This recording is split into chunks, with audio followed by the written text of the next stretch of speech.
Okay, there you go. All right, we're recording.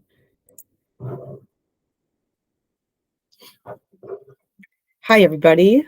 Now that we're recording, I'll just repeat what I said before. Welcome to the High School Equipment Managers CEU for credit, the first presentation we've ever had.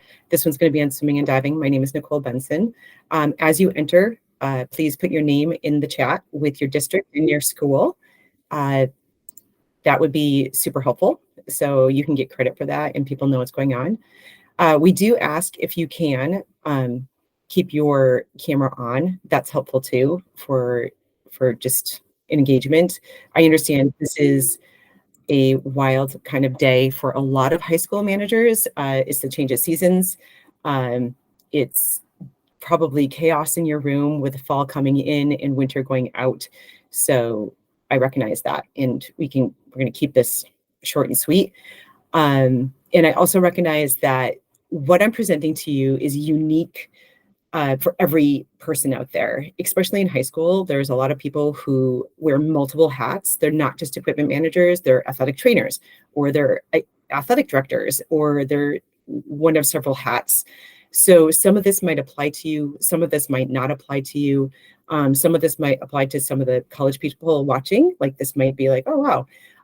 But what it is general knowledge about the sport to help guide you in and apply it to your unique situation where you are. So without further ado, I'll get started. So everyone can see my screen? Okay, beautiful. I'm going to move my cursor over. There we go. So once again, my name is Nicole Benson. I am a certified equipment manager. Woohoo! I'm new this year, and I am in District 1. I'm located at Phillips Exeter Academy in New Hampshire, in Exeter, New Hampshire. So that's a little bit about me. I am the head. This is my second year as head equipment manager here at Phillips Exeter Academy, and I was assistant the year before that. So 3 years in total for my equipment managing. Once again, name, school, district, and chat, camera on. And at the end, I'll have the QR code presented in the presentation so that you can scan it and get credit for this course. We hope to present one as high school equipment managers once a month. Every second Tuesday of the month is the goal. And we will reevaluate after this to see where we go from there. So hopefully this keeps going on and on. So I'm going to kick off with swimming and diving. I want to first talk about facilities. A lot of people think swimming, they hear Olympic-sized swimming pool or hotels listed on their website, Olympic-sized swimming pool, and you end up in this like small little pool. So really what we're talking about in an Olympic-sized swimming pool is a 50-meter pool versus a 25-yard pool. So the image on the left is one of the newest facilities in the United States today. It is, somebody's coming in. All right.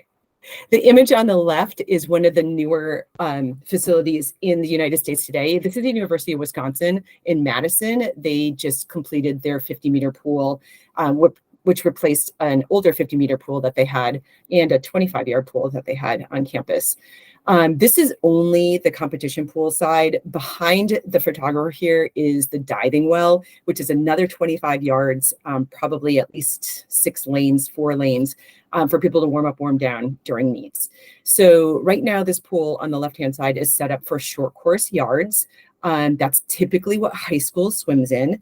Some high schools, because of their ability and their resources, they have a 25-meter pool, which is short course meters. That probably tells us it was built in the 70s when there was a big push to go toward metric, and then that kind of blew up. So there are different courses with which swimmers swim in.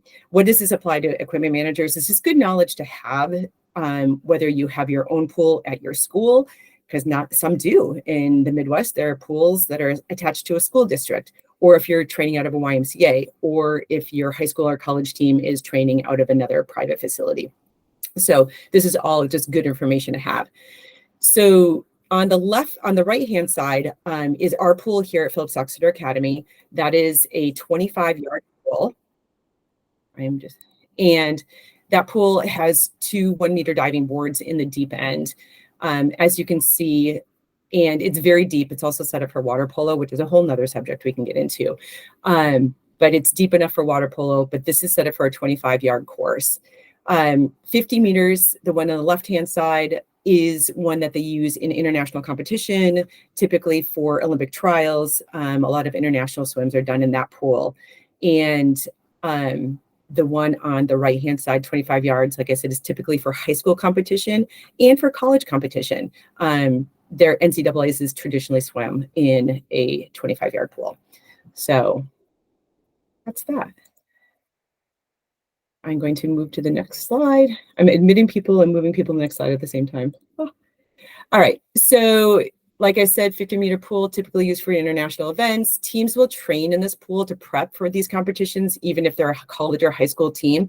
If you are part of a college or high school program that has access or trains in a 50-meter pool, I'm sure your coaches are really excited about that, because that gives people a chance to train something called long course. It also preps them for certain events during the year that it's not a high school meet. There are events that some of our top level high school swimmers need to train or compete in a longer size pool in order to make it to these upper level meets. 25-yard pool is typically used for college and high school competition. Like I said, some college and high schools are 25 meters. As I mentioned before, it just depends when they were built. So if they're 25 meters, they were typically built in the 70s, and it's really hard to just build a new pool really quickly. So in high school, it is allowable to swim in a 25-meter or 25-yard pool. They just convert the times or have them just stand as they are. Most pools in the US are the length of a 25-yard pool, and they can be anywhere from 4 to 10 lanes. There are 4-lane 25-yard pools in high schools out there. There are 10-lane ones. Our pool here at Phillips Exeter Academy is 8 lanes. Necessary equipment for a pool area. And once again, this is really dependent upon like what position you have and how much influence or resources you have in your facility. So here at Phillips Exeter Academy, we were lucky enough to have an aquatics manager and an aquatics director. She takes care of all of this kind of bigger stuff. Some of you might be an athletic director that has your own pool in your district, and you're kind of like, oh my gosh, like what do we need to take care of? And if you're an equipment manager for a college that doesn't have to worry about managing the pool and all of the chemicals and stuff like that, you're going to be focusing more on the individual type of equipment for the individual athletes. So here, what's typical for a high school pool or for any pool for competition for college or high school, you have your lane lines, you have your 15-meter marker, which is marked on the lane lines. You can barely see it on these ones. It's a little dark black buoy on both ends of the lane line. You have your flags. Those are a safety thing, actually. So those flags that string across the top of your pool, that's a safety issue. So those are necessary so people don't hit their head on backstroke and they know where they are in space and time of the pool. You have your timing equipment, your starting equipment, which is the horn. Some people need lap counters. You need those for the 500 free or any events above the 500.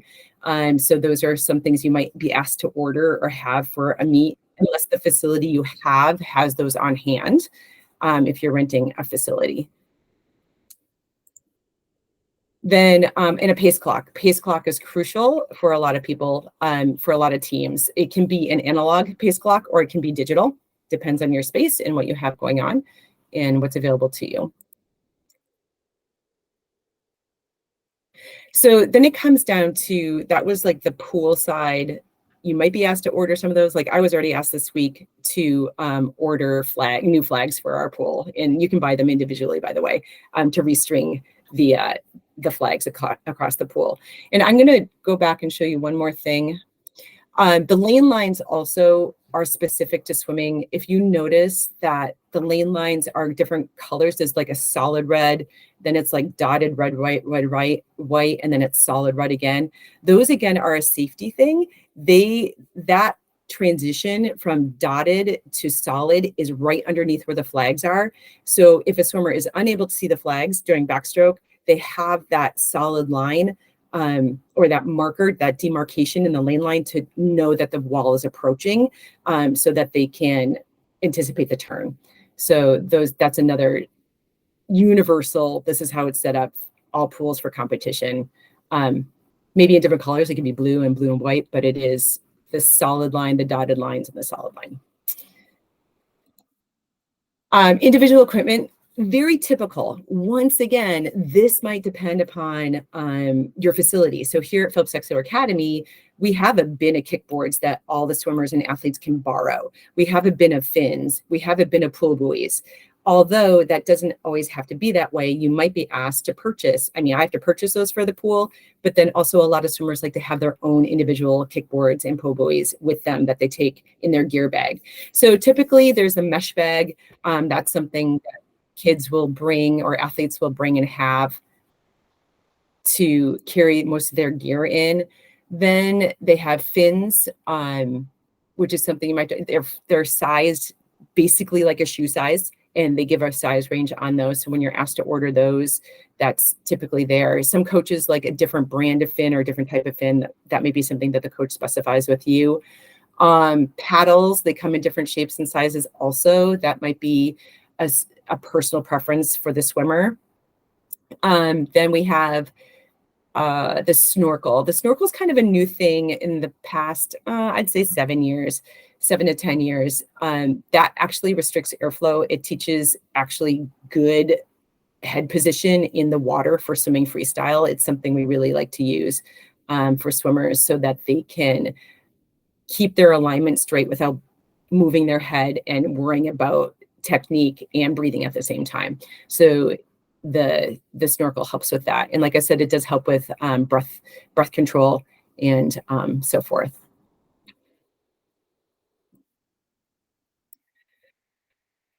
So we're going to get into more personal items: swimsuits, goggles, swim cap, parka. Some of these things you might provide and some of these you might not. It really depends on your situation. Once again, I think the one constant in everything here is like, it depends on your situation. So the first thing we're going to talk about though is swimsuits. So there are two types of swimsuits. There's your training suit, which is your dual meet suit.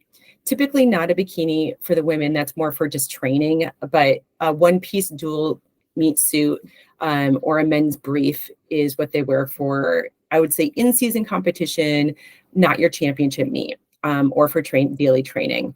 And that's typically provided by the school.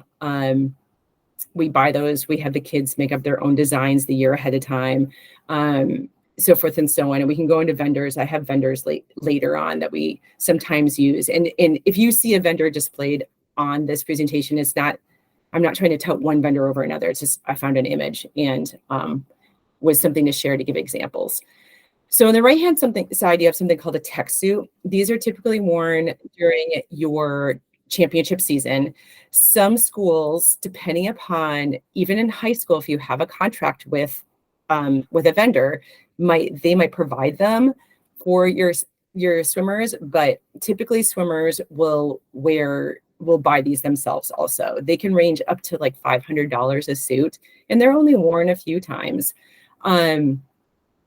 The interesting thing about tech suits is that you want to make sure that if you're providing them, that everything fits well.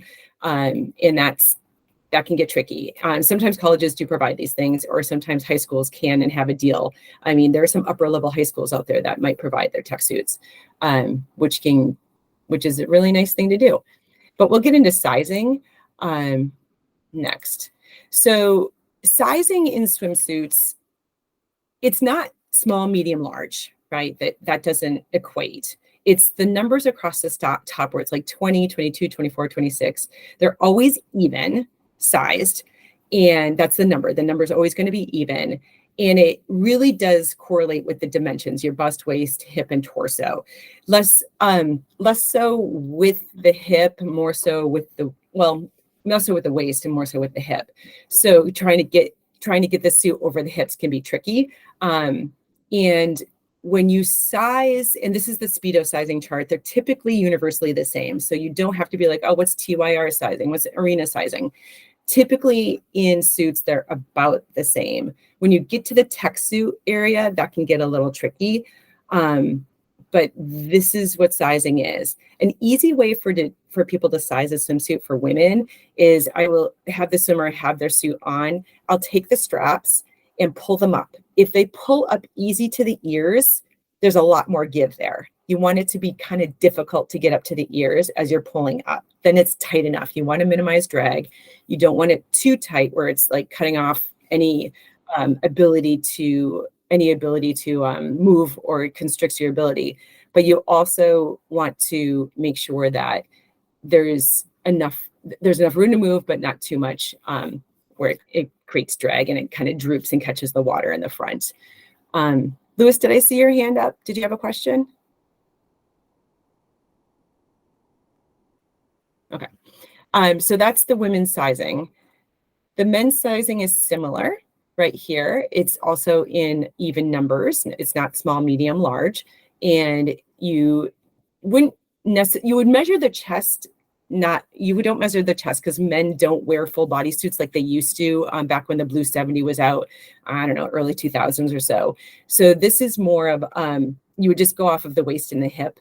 And as you can see, a 23-inch waist equals a 20 in men's sizing. And that's pretty tiny. That's teeny tiny. So the best place to measure is 1 inch below the navel. Don't necessarily go off of your pant size or their pant size. Make sure you're measuring or they're measuring 1 inch below the navel all the way around.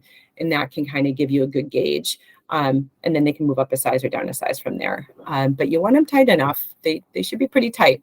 And when you move into tech suits, you really want to make sure that the rule of thumb people say is it's one size less than what you train and compete in for dual meets. They get pretty tight. I just saw sorry, I'm letting someone in. I just saw a Swim is on Instagram. They're kind of a news outlet for swimming. And they did an interview with little tiny mic interview with a lot of swimmers, like, how long did it take to put on your tech suit?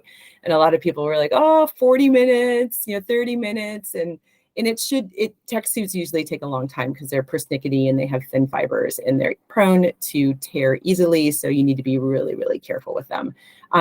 These training suits that we're talking about are more hardy. They're made out of materials that should last up to, with chlorine, eating at it every day.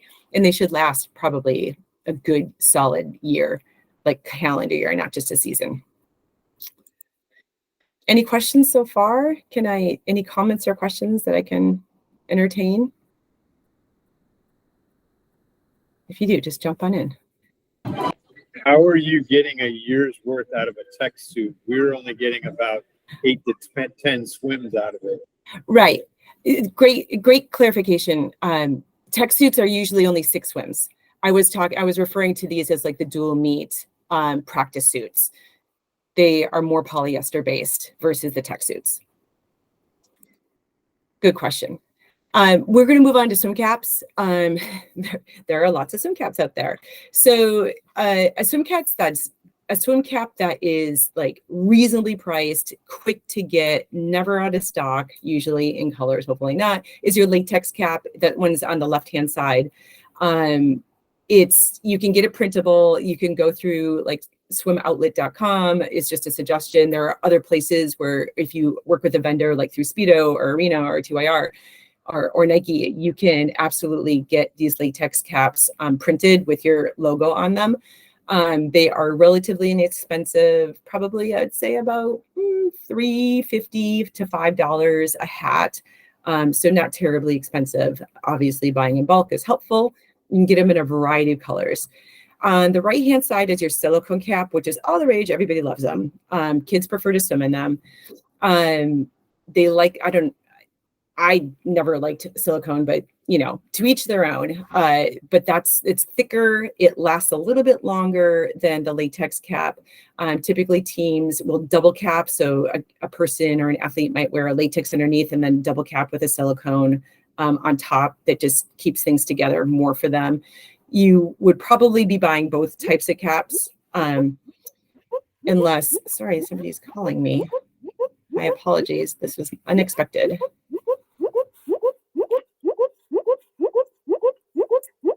And I don't know how to turn them off. Nicole, I think there might be a call-in option for Google Meet if they don't have call. Okay, should I try that? Yeah, maybe accept it. Just try. Okay, hello. All right, maybe they're calling you. Hello? Hello? Nicole, Dan Patrick from Brookville Central High School. Hello, we're on the Google. You're on the Google Meet right now. What can I do for you? I'm trying to log in. Okay. I unfortunately am in the middle of the presentation. Is there? Okay. I apologize that I am unable to assist right now. Maybe Would- he can just mute himself and he can listen. Yeah, could you mute yourself, Danny, and you can listen in? That'll be great. All right, thank you. Danny. Thanks, Danielle. Great. So back to latex and silicone. So those are your two kind of cap choices that people use. Some people do prefer silicone more than others. They are much more expensive and they are printable. So that is an option too. So you can find those at any local vendor and they're pretty easy to get. Other things to consider when working with swim teams is there might be people who prefer to have a hijab, or there are some silicone caps that are for hair that is much longer and much thicker. And so there are places to get these things. For example, the hijab, a sports swimming hijab can be found at Nike, also at Adidas. So Swim Outlet, once again, or Amazon might provide those things. It's not a typical hijab. It's meant for competitive swimming. So these are that's an area that you can look into if you have athletes that prefer to wear this for competition or for swimming. Same with on the right-hand side for longer hair, for thicker hair, there is this product. This is specifically called Soul Caps is the company. There are other companies out there that you can look up for silicone caps that are much bigger for thicker and longer hair. So another thing that you might be asked to provide, or sometimes school have on hand, which is nice for athletes to have, is a parka. Not every team has to have parkas. Sometimes they just prefer to have sweats. We typically have our parkas and we'll share them with another team. So that is a way to do some cost savings. For example, you might share with a fall sport, or it depends when your swim season is, right? High school, typically, I know there are states that have high school season in the fall. We here in New England have it in the winter, boys and girls together. Or if you are the type of school that has girls in the fall, boys in the winter, the girls can use the parkas in the fall and then transfer them over to the boys in the winter type of thing. So parkas are a big investment, but they do keep the swimmers warm. They really like them in the northern states during the winter months because they walk around all cozy on campus and all the other kids are a little bit jealous. But they are nice to have, and it's relatively easy to get and they last a long time. Goggles, the big debate. So goggles, we don't typically purchase goggles. That is definitely a personal item. Even if you're under contract with some place. So some high schools do go under contract. There are some schools that have contracts with others. There are some schools that don't at high school level. So college level, I don't believe you're required to have to do the contract with a particular goggle if you're under contract with Arena or TYR or Nike or Speedo. But they are definitely a personal item. I encourage people to buy their own and whatever fits their face best and they feel comfortable in.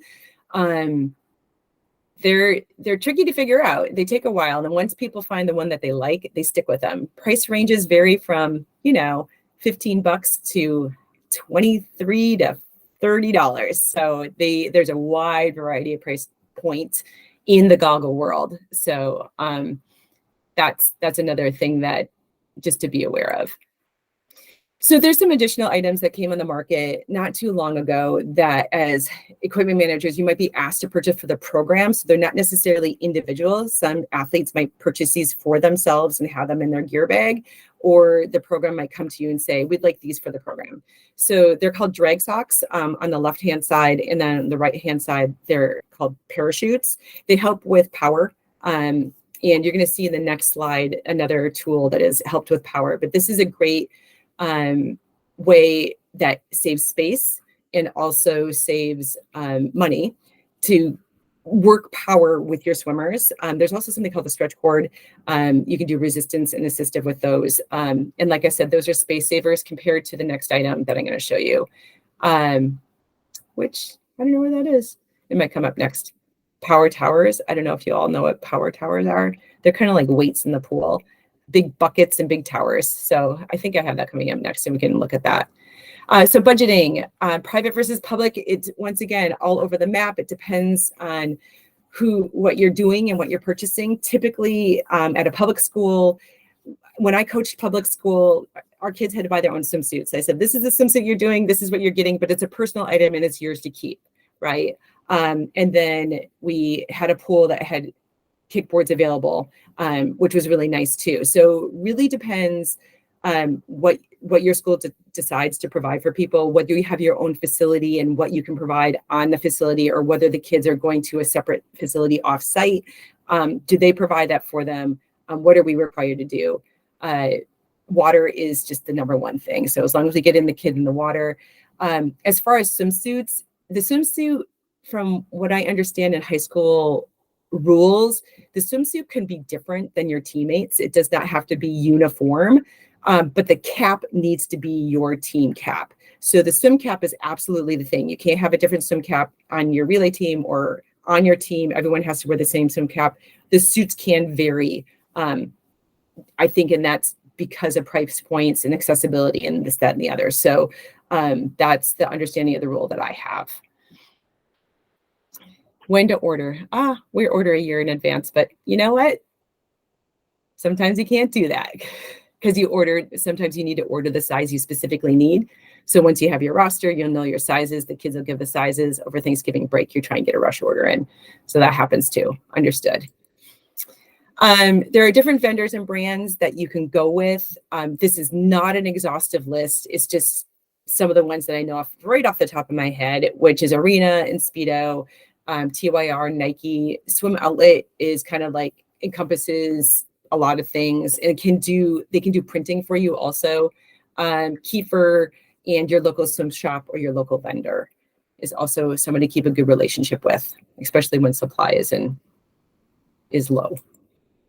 That's pretty much it. Here's the QR code, but I'd love to entertain questions, thoughts, anything you have, and I will keep this QR code up so you can grab your phones and do the little beep boop thing.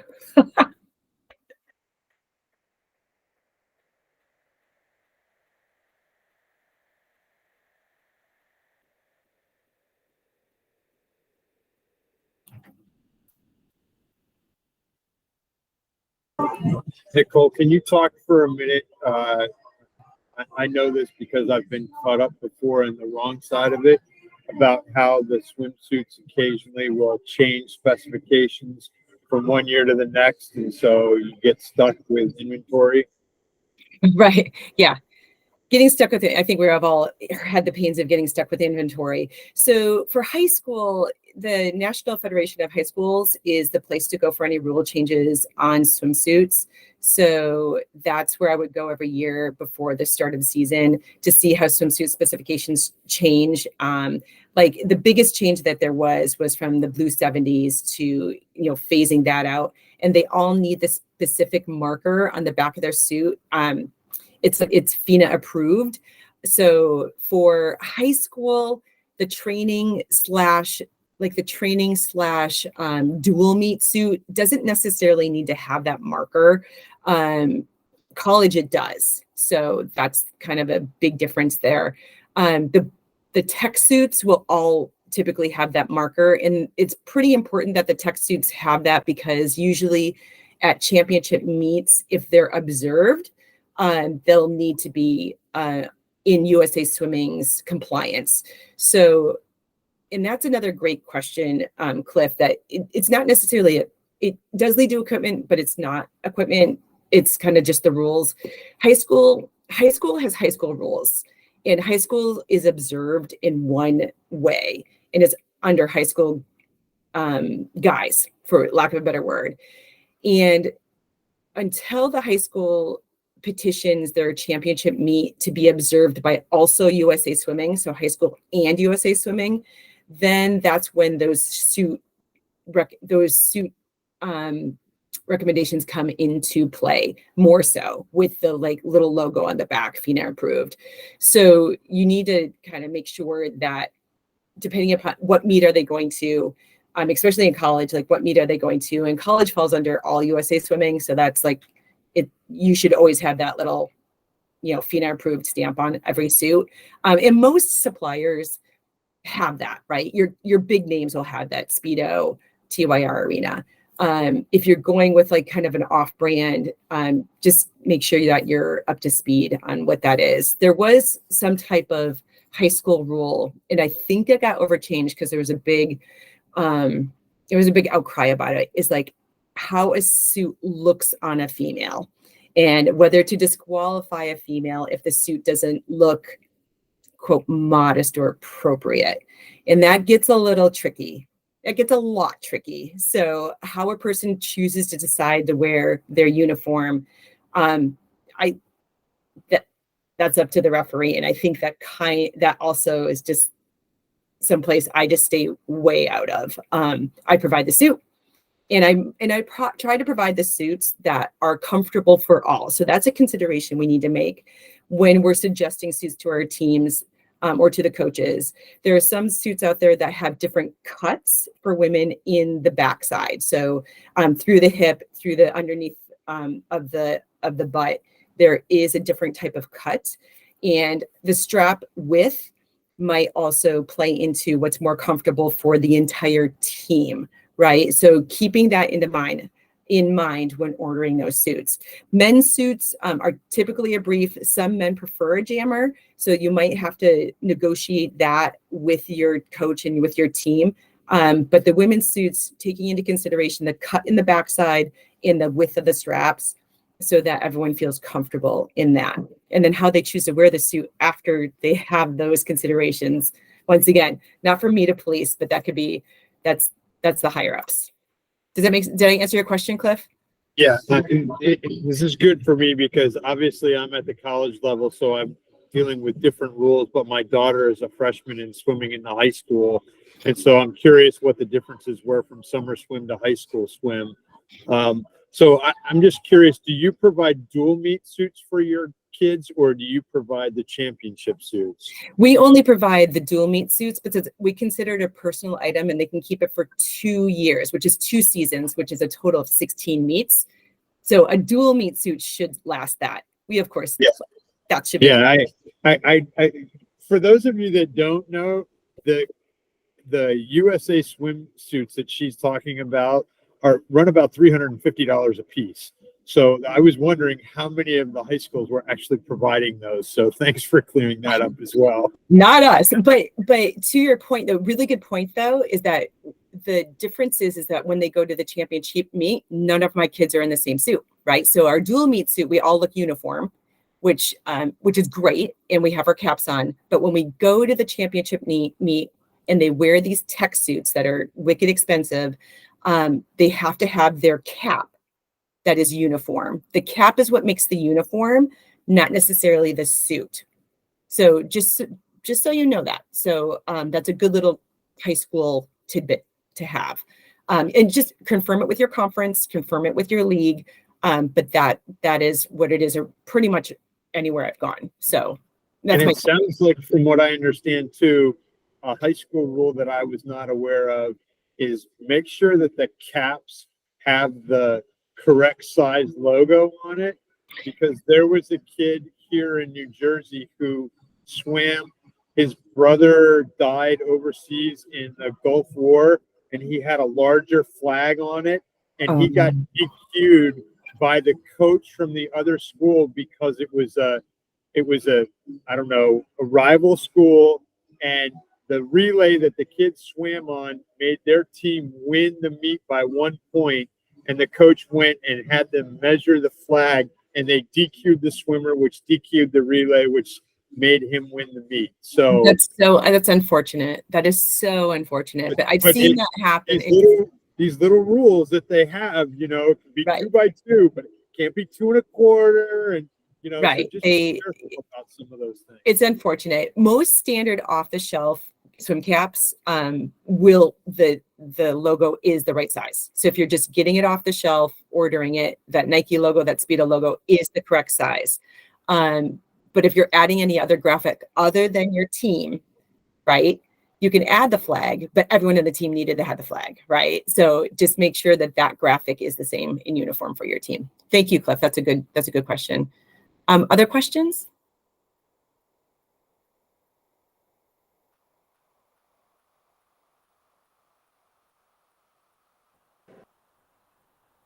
Hey, Nicole. Yes, I just comment.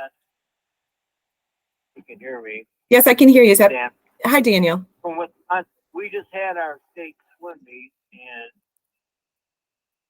girls were in all types of suits, but they all did have their team caps on. They could wear any swimsuit they wanted, but like you said, they had to wear the team logo cap. Right, and you said, Dan, you're in That's how it is in Wisconsin? Wisconsin. Yeah, you just had your state meet. Yep. Brad, did you have a question? We just hosted our state meet at a neutral site, and I just thought it was interesting because I know nothing about swimming, Nicole, but they had trouble. It's really a cool site, very high. It's a very fast pool and very well thought of. And the timers, it was an Omega timer. I know nothing, and most high schools are not Omega, so they had problems with. Maybe you could talk a little bit about that. Finding someone to run your board is crucial. We're getting a new scoreboard right now through Colorado. So not Omega, but Colorado. And like we have people currently learning how to work that system as you speak. Getting people to work it. The neutral site's hard because if everyone needs a training on that neutral site and how they operate it, unless that neutral site provides for you the people to run the meet. And there are people out there who that's all they do is they'll just run meets for teams, and you just hire them in and they'll run the meet for you, not officiate. The officials are separate, right? Like run the time management system. And that's definitely helpful because there's nothing more panic stricken than like, did I lose a time? Like, did that all go away? And it's very hard stopping when that happens. But timing systems, let's see here, and starting systems, those are something you might have to consider. Those are bigger items, but they last a very long time. Touchpads, they should last up to 20 years. Like touchpads can go for a long time, depending if they're treated nicely and taken out after every meet. And that's that thing. Starting blocks are things that should be updated every 20 years or so, or resurfaced. I mean, at least, right? And that's another something. I mean, that's getting to like that pool side that I don't necessarily deal with. I got an aquatics director, which is great. But those are all things to consider. If you own your own pool, or if you're in charge of your own pool. So some colleges, the athletic department owns the pool, so quote unquote, or the rec department owns the pool. So there's like negotiations there between colleges. So that can get tricky too.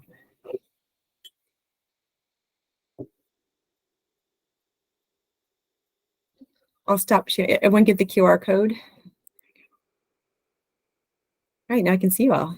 Any other questions? I kind of went through it quickly. I could talk forever about this stuff, but you don't have to live in my world. I appreciate you all coming on and hearing what I had to say about. And if you have any questions or considerations, I'm always a resource to try and help out. I'm not an expert per se, but I've been around here. I've been around swimming for quite a while, and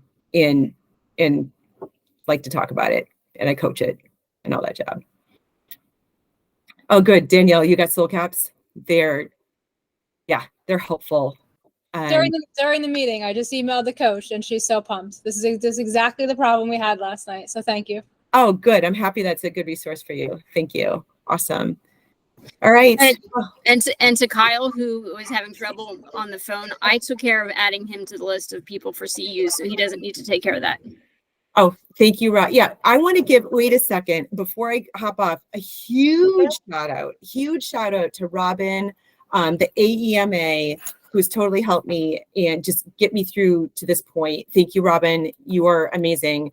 And then also Anthony Martin from Rutgers. He's probably not on this, but he like got the social media end. I just kind of told also Mackenzie Rivers, thank you to her.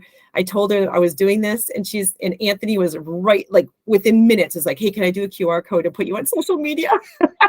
And I'm like, oh, so that was, huge kudos and thanks to all of the help. And I appreciate all that you do. So just want to get that out.